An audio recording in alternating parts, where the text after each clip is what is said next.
So, what does it really mean to be a New Englander? We're going to try and answer that by digging into 40 years of census data. And let me tell you, it's a fascinating story of deep, deep roots and some really surprising changes that have totally reshaped the region's identity. I mean, it seems like a pretty simple question, right? But the identity of New England is, well, it's anything but simple. To really get it, we need to look at how New Englanders see themselves, how they define their own heritage, and how that has shifted, pretty dramatically, in fact, over the last few decades. The best way to picture this is as an ancestral tapestry. For centuries, just a few big, dominant threads really defined the whole pattern. But lately, all these vibrant new threads have been woven in, creating a picture of the region that is so much richer and more complex than it's ever been. Okay, so you might be wondering, where are we getting all this from? It all starts with the U.S. Census. See, back in 1980, they started asking this open-ended question where you can just write in your own ethnic origin. This isn't about race, it's about your self-identified heritage, which gives us this incredibly powerful and personal look at cultural identity.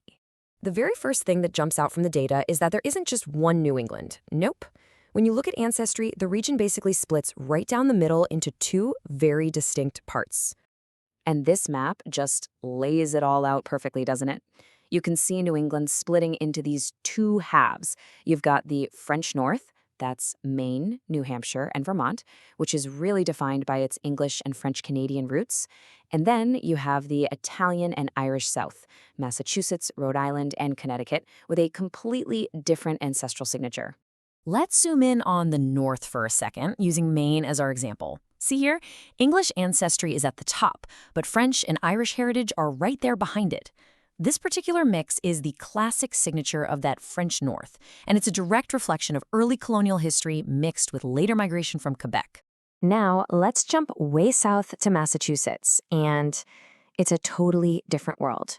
Here, Irish ancestry is king, followed by a really strong Italian presence. English heritage, it's a much smaller piece of the pie. It is so clear that in New England, your geography has had a profound impact on your heritage.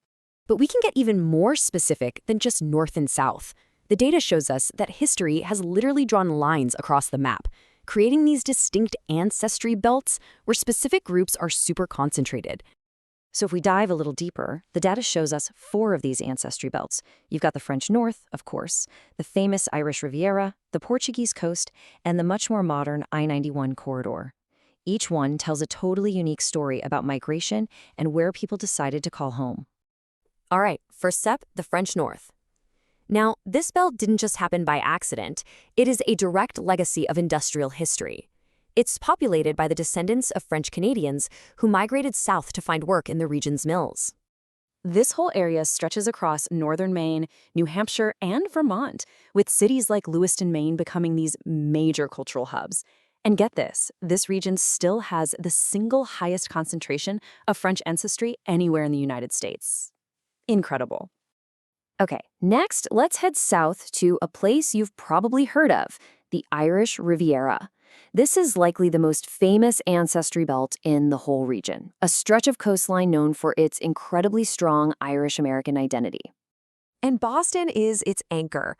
Irish heritage is still the largest single ancestry group in the city.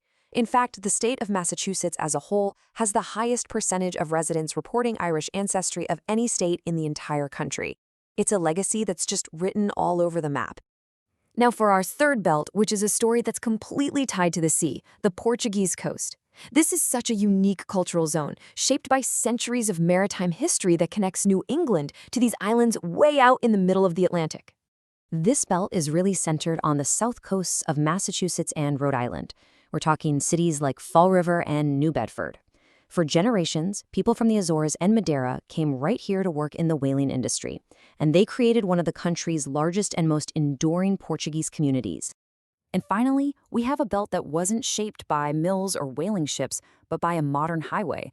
The I-91 corridor represents a much more recent but just as transformative wave of migration.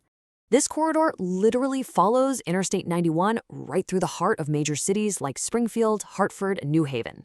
And since the middle of the 20th century, it's become a huge destination for Puerto Rican migrants who have absolutely revitalized these urban centers and added a critical new dimension to the region's identity.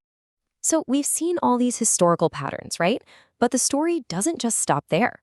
Over the last 40 years, that ancestral tapestry we've been talking about has been in constant motion, with brand new threads adding all this incredible color and complexity.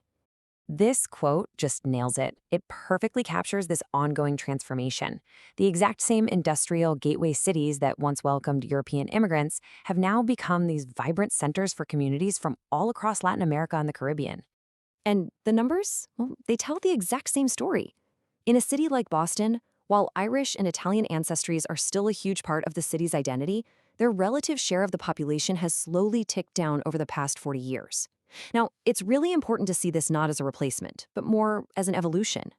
So who are these new threads we're talking about? Well, they represent growing communities from Haiti, Jamaica, the Dominican Republic, Brazil, and Cape Verde, not to mention new arrivals from all across Africa and Asia. Every single one is adding to the 21st century identity of New England. Okay, so after looking at all this data, what's the big takeaway here? What does the map really tell us about New England's identity over these last 4 decades? Here's the big picture. On one hand, you have this remarkable stability, with those major European groups still anchored in their historic regions. But at the same time, their slice of the pie has gently shrunk as new, rapidly growing communities weave themselves into the fabric of the region. So what you really have is a story of both deep continuity and incredibly dynamic change. And that leaves us with one last fascinating question to chew on. The tapestry today is more complex and vibrant than it has ever been.